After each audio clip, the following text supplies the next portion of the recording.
Assalamualaikum, my dear students. Welcome to my today's class. প্রিয় শিক্ষার্থীবৃন্দ, আজকে আমি তোমাদের সাথে নাউন নিয়ে কথা বলবো। ফার্স্ট স্পিচের সর্বপ্রথম সেটি হলো নাউন। প্রথম আমরা নাউন কাকে বলে দেখিনি। যে ওয়ার্ড দ্বারা কোনো কিছুর নাম প্রকাশ করা হয় তাকে নাউন বলে। আমাদের চোখের সামনে যা দেখি সেগুলো নামকে নাউন বলে। এটি দ্বারা কোনো ব্যক্তি, বস্তু, প্রাণী, স্থান, ঘটনা ইত্যাদির নাম বোঝায়। যদি আমরা ইংলিশে শিখতে চাই তাহলে সেটিও এখানে আছে। It refers to any kind of name, means whatever we are seeing and watching around us is noun. These are used to name persons, things, animals, events, places, ideas, etc. Example, Karim does not like to go to school. এ বাক্যে করিম একজন ব্যক্তির নাম। Kuwait is a Muslim country. এখানে Kuwait একটি দেশের নাম। Diamond is very valuable diamond. Valuable diamond একটি বস্তুর নাম। নাউনের প্রকারভেদ। Noun are classified into 5 types. 5 ধরনের নাউন রয়েছে, সেগুলো হচ্ছে প্রপার নাউন, নামবাচক বিশেষ্য, কমন নাউন, জাতিবাচক বিশেষ্য, কালেকটিভ নাউন, সমষ্টিবাচক বিশেষ্য, ম্যাটেরিয়াল নাউন, বস্তুবাচক বিশেষ্য, অ্যাবস্ট্রাক্ট নাউন, গুণবাচক বিশেষ্য।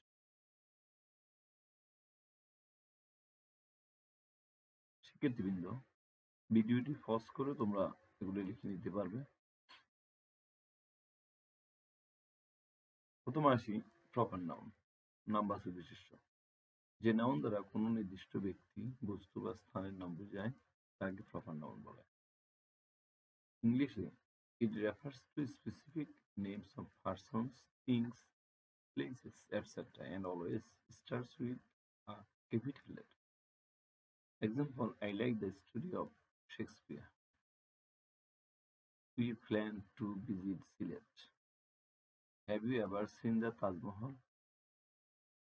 শিক্ষার্থীবৃন্দ, এইখানে যে মোটা বোল্ড করা যে লেখাগুলো আছে এগুলো হলো নাউন। যেমন শেক্সপিয়ার একটা নির্দিষ্ট ব্যক্তির নাম, সিলেট একটি জায়গার নাম, তাজমহল একটি আপনার নাম। কমন নাউন, জাতিবাচক বিশেষ্য।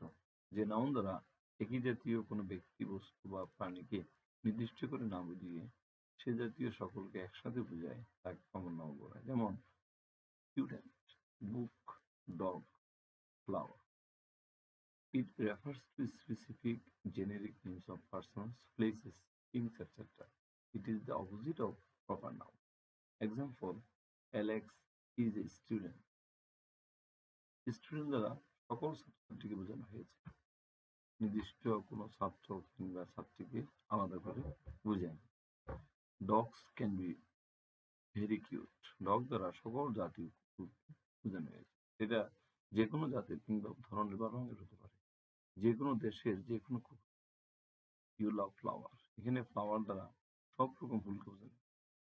এটা যে কোনো জাতের বা ধরনের ফুল হতে পারে, হতে পারে গোলাপ, টিউলিপ, শিউলি অথবা রজনীগন্ধা কিংবা যে কোনো ফুল হতে পারে। নাও কালেকটিভ নাউন, সমষ্টিবাচক বিশেষ্য।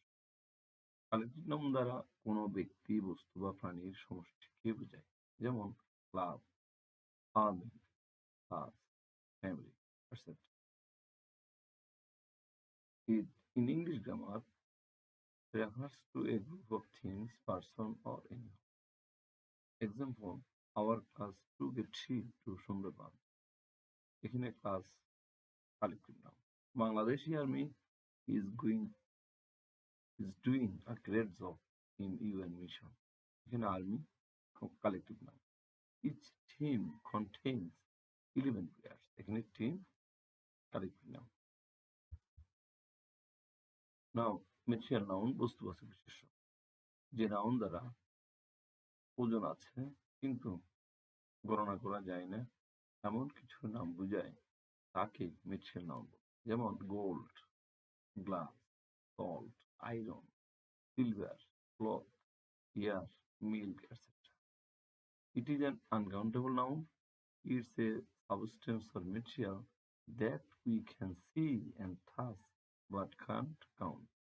Example, you can purchase a gold ring for your sister.